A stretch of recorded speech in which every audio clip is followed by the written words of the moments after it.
Welcome everyone to another tier list. This time I'm going to go over all the banners in the Lost Zero arc since that arc has just started in the global version of Kogiya's Lost Stories. Hard to believe we've already finished R1, but that's just how it goes. Now I haven't changed any of the tiers from last time, so no need to go over those, so let's just get right to it. The first one to talk about is Angry Suzaku, which is right here. By the way, this is an order of when they're coming out, in case you're wondering why I have it like this. Anyways, back to Angry Suzaku. Definitely S tier. This is one of the best characters in the game. By the way, the banner only has Suzaku, and he comes with a Lancelot flight enabled version, and I believe it has the melee weapon unlocked, unlike the other one that had the range weapon unlocked. In case you're wondering what the difference is. Now, this Suzaku is really powerful because he has 1,000 melee attack, 1,000 range attack, and his effects are absolutely insane, and he's part of the Holy Trinity, which is Euphy, him, and the melee Gwen weapon, or the Gwen's melee weapon. Suzaku is a pilot you'll use now and seemingly forever because the effect was broken. He was essentially ahead of his time, and if you do have the resources, I know he's technically an unlimited character, but he's one of the best characters in the game. Don't be like me and sleep on this Suzaku. Definitely one of the best banners in the game, and definitely one of the best banners in the Lost Zero arc. Okay, next we have is the Marrybell Euphy banner. Gonna put this into C tier. Now, you guys are probably wondering why in the C tier, because I have showcased Marrybell's brokenness with other nightmare frames, and that's the reason why you're summoning from this banner, not Euphy, because Euphy's just really bad. Yeah, she stuns and decloaks, but it's so niche and very hard to utilize. I think in the best case scenario, she's good in arena mode. But back to Marrybell, she does a lot of great things. She deals damage on deployment, she increases the speed of every Britannian force, all the Britannian all the Britannian pilots that are deployed when she's deployed, and she also will keep increasing her skill gauge every time she destroys a nightmare frame. So those are all awesome, but in most cases unnecessary. Yeah, in the really hard missions that I showcased, yeah, she's pretty useful, but she's a very heavy win more character, and she's also super squishy. Like, she'll get killed easily. So really good, but for most cases, not so much. And I know some people like the character, and I get that, but just understand that she's really good, but not in most cases. That's why I put her into C tier. Maybe you disagree, let me know in the comment section below. Moving on, we have is Cornelia. This is Nerris. Gonna put her in the A tier. So this Cornelia, I have a lot of mixed feelings about her. I know a lot of people swear by this character, and I get it, because she reduces the cost of the next nightmare frame pod you would deploy by 100%, which is really good, but I still prefer traditional cost increasers. That being said, I understand why people like this character. She also has really good stats, both melee, durability, all that stuff. She's like a budget version of the original Cornelia that we got. I'm not sure why I started to think about that, but that's what she is. So a lot of people like that character. I get it. I'm not personally a fan myself. I have her on one of my accounts. I rarely use her, but I won't deny the fact that certain people think this effect is really handy. So therefore, I have to put her in the A tier, even though if it was just me personally, probably C or D. Moving on, we have is Oldrin and Orpheus. Gonna put this in the, I don't know. This one's really difficult. I want to put it in the skip it tier, which might surprise certain people, but the issue is that Oldrin is not good. They finally made her good after the second year anniversary boost, if you want to wait that long. But even then, I just have mixed feelings about her. She's a defensive pilot with a fast redeployment time, and she gets really strong if no one else is deployed. I don't know. Her nightmare frame is not terrible. The Grail, it's a weaker version of the Mordred. So if you don't have the Mordred, you can use this instead. I don't know why you would do that. Now, Orpheus, on the other hand, is really good because he has really high attack power, doesn't count towards, I believe, the amount of pilots you can deploy on a battlefield, and he also can't be attacked by other people, other enemies rather. This is good in arena mode and of course during the hard missions. So Orpheus is really powerful. They also buff his Byakuyan later on to get a second weapon. So he's really good. His nightmare frame is really good, but Oldrin is not good. So when you're summoning on this banner, you have to consider that one, the pilots you're getting is really good. The other one, not so much. They're both, of course, necessary for the Ozita Reflection challenge missions, which are an absolute pain in the ass. But besides that, I don't know. I don't have either one on both my accounts. No, that's not true. I have Oldrin on both accounts. My bad. I don't have Orpheus on either accounts. But anyways, I don't regret not having either. banner. The only thing I will say about this banner, if you're going to go for Miss X, which we're not going to get for a while, but if you are going for that character, then definitely go heavy on this banner because she makes Orpheus really powerful. If you don't care about that, then yeah, I don't think it's worth your time. A skip it might be a little harsh, but you're getting like one half of these are really good, and even then, I don't know. I guess if I'm being generous, maybe I could put it in the B tier for the Nightmare frames, but even then, I don't know. Alright, I guess I'll put in the B tier, but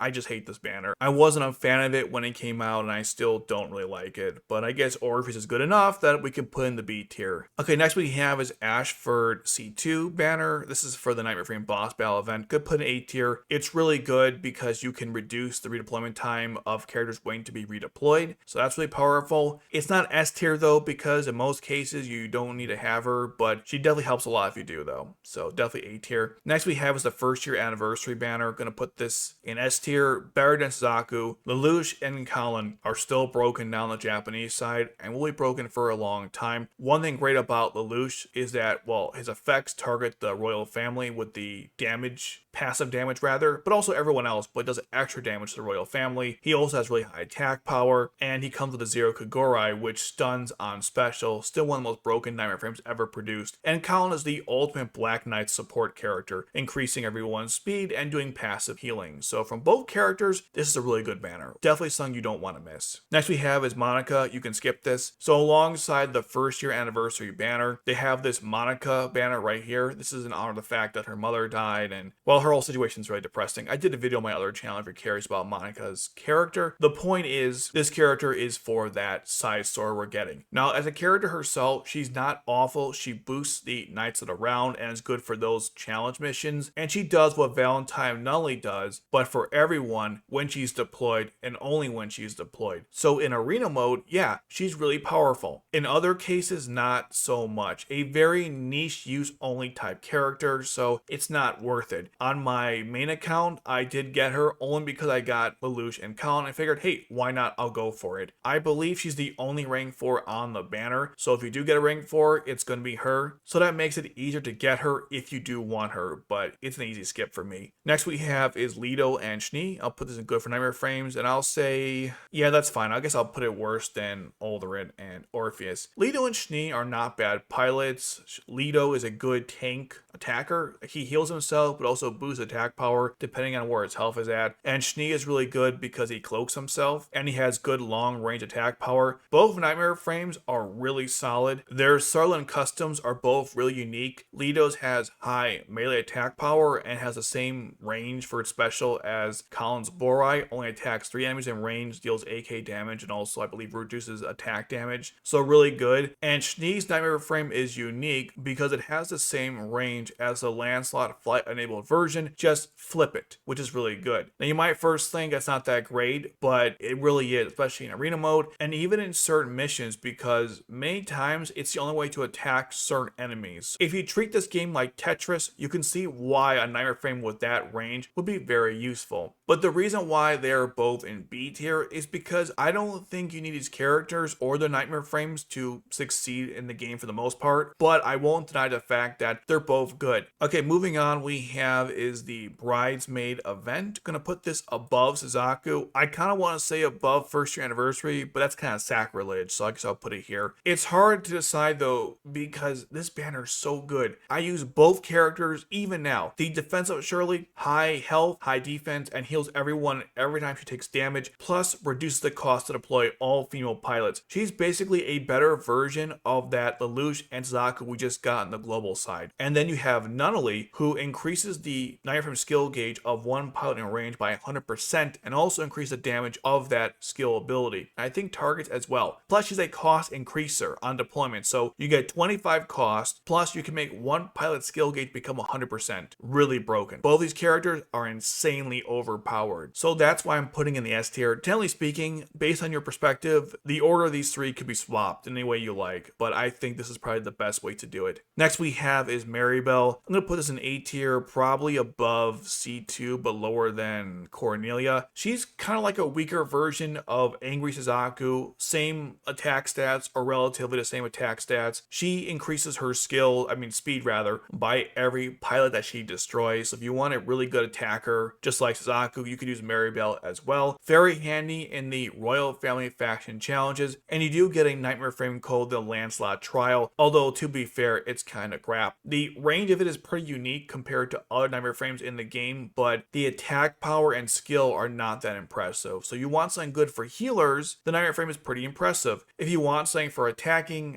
and not so much. I guess if you have the other Marrybell, it might be worth going for this one, so you have the Nightmare frame to boost her ability to level 5, as well as obviously this one. Really good character, but only A tier because I think she's not good as these characters up here. Also, she's a one and done character for the banner, and I think this was also a Nightmare frame boss battle event, but I don't remember. Moving on, we have the Chinese banner. This has C2 and Kallen. I'm going to put this in the C tier, probably. Yeah, this is fine. Kallen is really good. She cloaks, she's a healer with high long range attack power, so she'll be really good with the Guren flight enabled version when we get that. C2 on the other hand is kind of weird. Her ability lets you place a block on the battlefield, and in some cases this is really powerful because you can essentially block enemies from going to a certain section, which can limit their movement, so they'll go to another area and you can get them essentially to go into one section and they're easier to take out. But in most cases it's not that useful, so kind of like the Orpheus and Oldrin banner, you're getting like one character who I can see is really solid. The other one, not so much. And even with Kallen herself, I don't know. Something about this banner just stinks to me. But maybe you guys think it's a good banner. I don't know. I've never been a fan of it. I don't think they're that great. They're almost in a skip it category, but I understand that the C2 or the Chinese C2 is in the SS tier in At Media's tier list. And that's because, again, the block can be very useful in certain situations. I think they're referring to like extra missions or the hard of the hard. The hard of the hard? I don't know. The most difficult stuff. You know what I'm talking about. So C tier is fine. Okay, moving on, we have the Knights of the Round swimsuit, or summer banner rather. I'm going to put this in the you can skip it category, but I'll put it above Monica. It's a real shame too because there are 3 characters. You're getting Leela, which you see here, or Layla, however you pronounce her name. She's one of the royal family members that was introduced in the Maelstrom Olibria game that was canceled on the DS. Anyways, you have her, you have Gino, and you have Anya. I believe it's all the characters. And the thing is, of those characters, the only one that's good is Gino. He does extra damage to flying enemies. Leela is another cloaker on deployment, kind of like Detard, but much better because she cloaks herself as well. And Anya sucks. She has no attack and defense. I thought it'd be good when I got her, but no, she's not great. And by the way, I didn't mean no attack and defense. She has no attack power, both for her long range and melee. You have to use her with the Mordred to deal fixed damage, and in theory it sounded good, but in practice not so much. Most of this banner is just kind of a waste, which kind of sucks, but that's how it is. It's definitely a skip it. Moving on, we have is Bday Suzaku. Gonna put this in the A tier, probably.